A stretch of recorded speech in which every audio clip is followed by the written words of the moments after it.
एक बार फिर आप सभी का स्वागत है हमारे YouTube channel basic math zone में, जो कक्षा 4 से लेकर 8 तक के मैथ के बारे में जो सिलेबस में है लगभग वो सब चीज़ें बताई जाती हैं।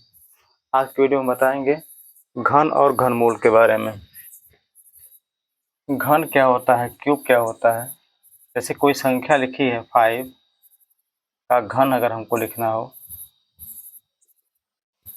क्यूब लिखना हो, तो हम 5 पर 3 घात लिखते हैं। इसका मतलब होता है 5 गुणे 5 गुणे 5 बराबर 125 हुआ। यानी 5 का क्यूब कितना होगा, 125 है। 5 का घन कितना होगा, 125। ऐसी कोई भी संख्या रहेगी 7, 8, 9, 10 का घन ज्ञात करना हमको, तो 10 पर 3 घात होता है। इसका मतलब होता है 10 गुणे 10 गुणे 10 यानी 1000। ये होता है हमारा घन। सिंपल सा है, किसी भी संख्या पे होता है। जैसे अगर हम 0.5 कर देते हैं का घन, तो 0.5 और 3 घात 0.5 गुणे 0.5 गुणे 0.5 बराबर हो जाएगा 0.125। ऐसे कोई भिन्न संख्या है, अगर भिन्नात्मक संख्या है 3/4 का घन ज्ञात करना हो, तो 3/4 पर 3 घात बराबर 3/4 गुणे 3/4 गुणे 3/4 बराबर 27/64 होगा। ये क्यूब होता है। अगर बीजी व्यंजकों में भी देखेंगे तो यक्स का क्यूब बराबर यक्स का घन बराबर यक्स पर 3 घात यक्स गुणे यक्स गुणे यक्स बराबर यक्स पर 3 घात ही होगा, क्योंकि यह 4 राशि है। ऐसे कोई भी संख्या हो उसका हम घन ज्ञात करेंगे। घन का मतलब होता है उस पर 3 घात, इसको क्यूब कहते हैं या होल क्यूब कहते हैं इसको। इसके बाद होता है घनमूल। घन तो हो गया, घनमूल क्या होता है, यानी जो संख्या होती है मूल संख्या उसी का घन होती है, वो संख्या उसी को घनमूल कहते हैं।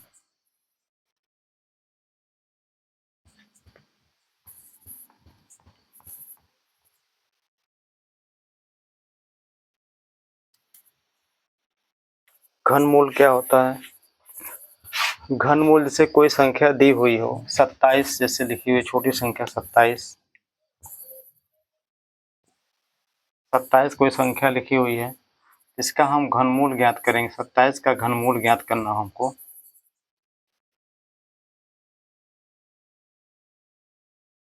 बराबर 3 कड़ी में 27 बराबर 3 होता है। 125 का घनमूल ज्ञात करना हो,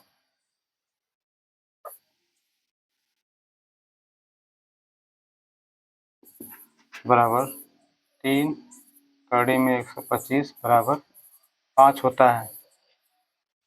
यानी अगर हम 3 तरीका 9 तरीका 3 का 3 बार गुणा करेंगे तो 27 आएगा, 5 का 3 बार गुणा करेंगे तो 125 आएगा। ये होता है घनमूल। ये तो छोटी संख्याओं का हो गया। अब हम बड़ी संख्याओं को ज्ञात करेंगे। जैसे छोटी संख्याओं को ज्ञात करते हैं वैसे बड़ी संख्याओं को ज्ञात करेंगे। 27 लिखा हुआ है, 27 इसका हम अभाज्य गुणनखंड ज्ञात करते हैं। ये 2 से कटेगा नहीं, 3 से कटेगा, 3 9 27, फिर 3 से कटेगा, 3 त्रिका 9, 3 निकलने 3। घनमूल में क्या होता है, 27 का गुणनखंड हमारा अभाज्य हुआ 3 गुणे, तो इसमें 3 का जोड़ा बनाते हैं और एक बार लिखते हैं, तो 27 का घनमूल हो गया 3। ये होता है घनमूल ज्ञात करने की विधि। इस तरह से हम घनमूल ज्ञात करते हैं। तो अब बड़ी संख्याएं भी कुछ होती हैं, जैसे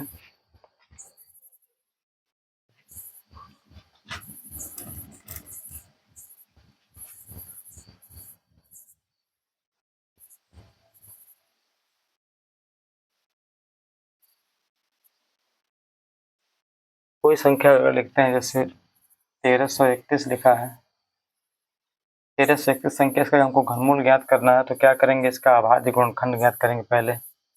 ये 2 से नहीं कटेगा, 3 से भी नहीं कटेगा, 4 से भी नहीं कटेगा, 5 से 9, 6 से 7, 7 से 9, सीधे 11 से कटेगा। 11 कितने 11, 2 बचा 11 दूनी 22, 11 कितने 11। अब फिर 11 से कटेगा, फिर 11 से कट जाएगा। तो इसका गुणनखंड हो गया अभाज्य 11 गुणे 11 गुणे 11, 3 का जोड़ा बनाते हैं तो इसका घनमूल हो गया 11, क्यूब रूट इसको कहते हैं, 11 हो गया। और भी कोई संख्याएं हैं?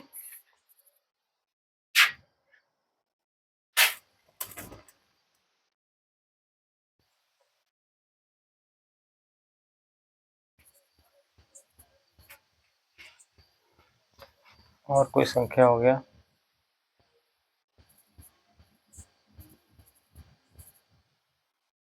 64 हो गया मान लीजिए। तो 64 का अगर हम घनमूल ज्ञात करेंगे,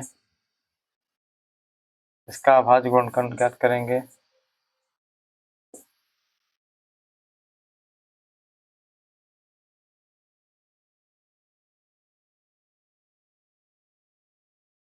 यानी 64 का अभाज्य गुणनखंड हो गया 2 गुणे 2 गुणे 2 गुणे 2 गुणे 2 गुणे 2, 1 2 3 4 5 6, 1 2 3 4 5 6।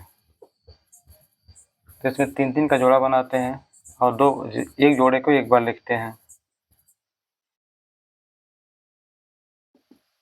2 गुणे 2, यानी इसका घनमूल हुआ 4। 4 चौको 16 चौको 64। इसका मतलब ये है, इस कोई बड़ी संख्या होगी या छोटी संख्या होगी, घनमूल का तरीका यही है, इस तरीके से लगाएंगे। अभाज्य गुणनखंड ज्ञात करेंगे, अभाज्य गुणनखंड ज्ञात करने के लिए गुणनखंडों का 3 का जोड़ा बनाते हैं। अगर 3 का जोड़ा बन गया तो घनमूल है, पूर्ण घन संख्या है। अगर ये घनमूल नहीं होता, 3 का जोड़ा नहीं बनता तो पूर्ण घन संख्या नहीं होती। जैसे अगर हम यहाँ लिख दें 250 है, 250 को हम अभाज्य गुणनखंड ज्ञात करेंगे।